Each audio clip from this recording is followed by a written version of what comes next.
इस देश की उस मेजॉरिटी को जिन्होंने सरकार को बनाया, कई एडिटर देश छोड़ के जाना चाहते थे। बहुत सारे बड़े बड़े दानिश्वर, उन्होंने बड़ी बड़ी कस्में खाई। उनको लगा 2014 का दबाव बनाएंगे, क्योंकि उन सब की दुकानें भी इसीलिए चल रही थी कि सनातन समाज सोया हुआ था। इसलिए जो दिल चाहे गाली दे दो, कैसी भी गाली दे दो। कोई भगवा आतंकवाद कह रहा है, कोई भगवा रेप कह रहा है, इस फ्री फॉर ऑल। लेकिन आपने पहली बार नोटिस लेना शुरू कर दिया। जिसने भगवा आतंकवाद की थ्योरी को जन्म दिया, कमाल, यही तो डर है उन्हें। यह बड़ा आदर्शवादी समाज है। हम आदर्श आज भी बड़े बड़े रखते हैं। हम हर छोटी बात में बड़े आदर्शवादी हो जाते हैं। आदर्श वहीं चलता है जहां आदर्श समाज होता है। जब समाज भीड़ तंत्र में तब्दील हो गया हो, जंगल राज में तब्दील हो गया हो, कोई सुप्रीम कोर्ट की ना सुन रहा हो, कोई पुलिस की ना सुन रहा हो, ऐसे में आदर्शवाद अपने घर पे रख के आइए। लिहाजा जैसे ही यह खबर आई कि आर्टिकल 35A पे चर्चा हो रही है सुप्रीम कोर्ट में, तो क्योंकि आप इतने डर चुके थे या उन्होंने इतना आपको डरा दिया था कि आर्टिकल 35A की सुनवाई सुप्रीम कोर्ट में हो रही थी। शपथ लेके इस देश की एक मोहतरमा मुख्यमंत्री, जो जाड़े गर्मी में दोनों वक्त स्कार्फ पहनती हैं, उन्होंने बाकायदा ऐलान करके कहा, यह बात छुपी हुई नहीं, टेलीविजन पे है, और देश की प्रतिक्रिया नहीं आती। आप रिएक्शन नहीं देते। रिएक्शन का मतलब नहीं है आप किसी को गाली दें। आप भी अपनी बात कह के कॉर्नर तो कर सकते हैं लोगों को। आपने नहीं दिया। उसने कहा आर्टिकल 35 से छेड़छाड़ की गई तो जम्मू कश्मीर में कोई तिरंगा को कंधा देने वाला नहीं मिलेगा। एक मुख्यमंत्री शपथ लेके कहती है, लेकिन इस देश में प्रतिक्रिया नहीं होती, क्योंकि वो एक पैरेलल सत्ता है। उनको कुछ नहीं कहना है। उनको आप कहेंगे तो कम्युनल हो जाएंगे, एंटी मुस्लिम हो जाएंगे, और फिर तरह तरह की बातें शुरू हो जाएंगी। मुझे इस बात का फक्र है, जिसमें से अब एक नहीं है, उस दबाव को बर्दाश्त किया। आर्टिकल 35 को जब सुप्रीम कोर्ट में हमने चैलेंज किया तो शायद हमको भी अंदाजा नहीं था कि इस देश में इतना बवाल हो जाएगा। लेकिन हमने 3-4 साल तक उस लड़ाई को लड़ा।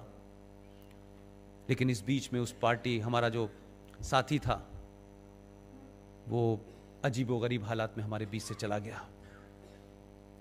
न हम बहुत पैसे वाले हैं, न हमारा कोई सत्ता से संपर्क है, न हम किसी संगठन के सदस्य हैं, न हमारा कोई आगा है, न पीछा है।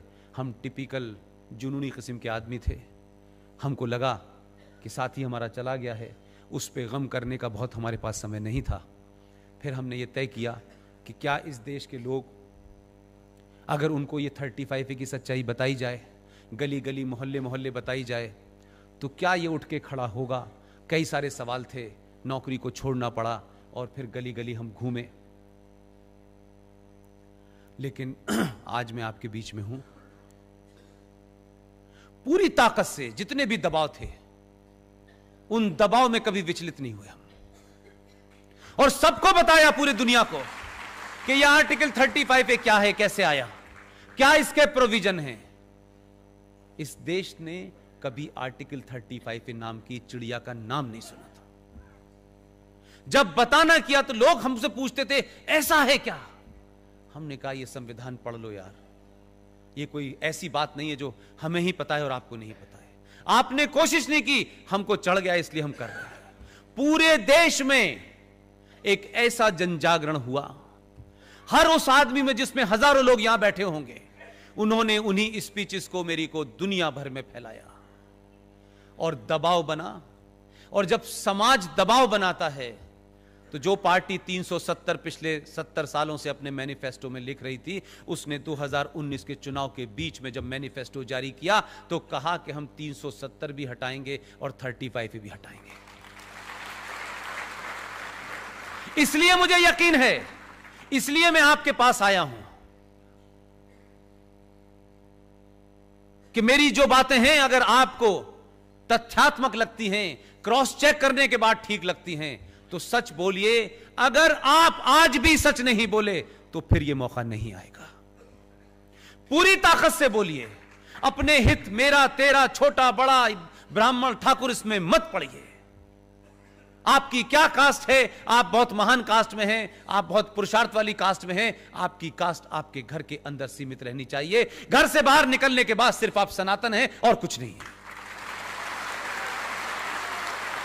जो कमी, जो गलतियां हमने की हैं, जिन गलतियों के कारण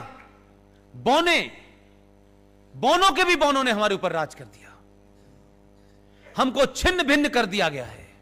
हम आज निहायती छोटी छोटी चीजों में फंस के रह गए, इसलिए बड़ी तस्वीर को कभी देख ही नहीं पाते और बड़ी चीज से लड़ने की हिम्मत नहीं कर पाते।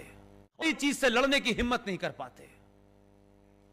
आप सब लोग, आपने किस पार्टी को वोट दिया है नहीं दिया है यह विषय नहीं है, लेकिन एक बड़े होराइजन पे बहुत कुछ ऐसा बड़ा हो रहा है जो हम सब ने नहीं सोचा था। आर्टिकल 35A का दूसरा कुकर्म बताता हूं क्या है, क्योंकि अभी किसी ने मुझसे बातचीत में कहा कि इस जो मूवमेंट चल रहा है, इस मूवमेंट के अंदर जय भीम और जय मीम का नारा लग रहा है। मैं उनके लिए आपको कुछ तथ्य देना चाहता हूं, वहीं पूछिएगा रोक करके।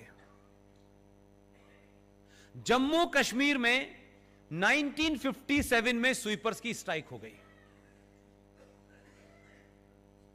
क्योंकि शेख साहब हैं, वो करते हैं, बाकी काम नहीं करते। उस स्ट्राइक का रेमिफिकेशन देखिए। स्ट्राइक तो इस देश में बहुत सारी जगह होती होंगी।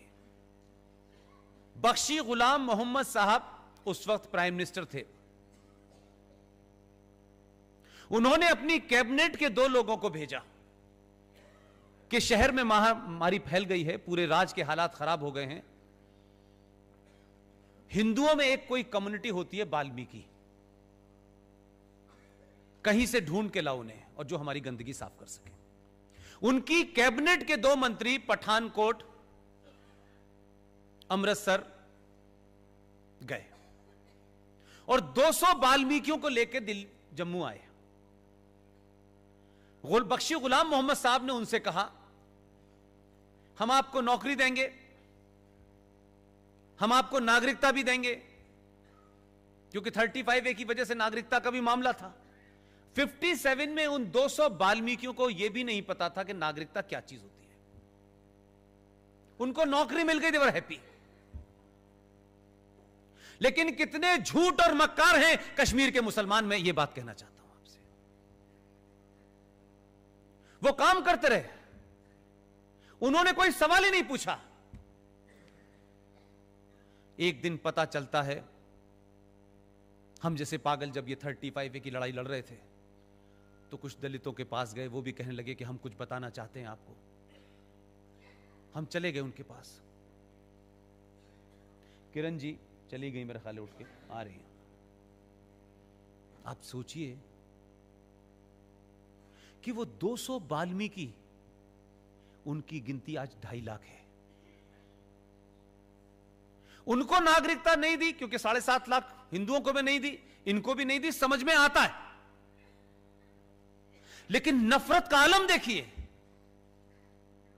कि शेख साहब को अपनी गंदगी भी साफ करानी है, बुला के भी लाए, वो काम भी कर रहे थे, लेकिन आपने जम्मू कश्मीर के संविधान में एक एग्जीक्यूटिव ऑर्डर पास किया जो देश को नहीं बताया।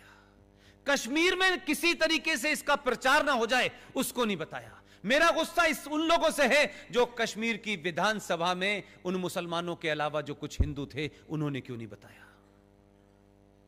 कौन सी सत्ता की लालच थी कि आपने इतना बड़ा जघन्य अपराध होने दिया?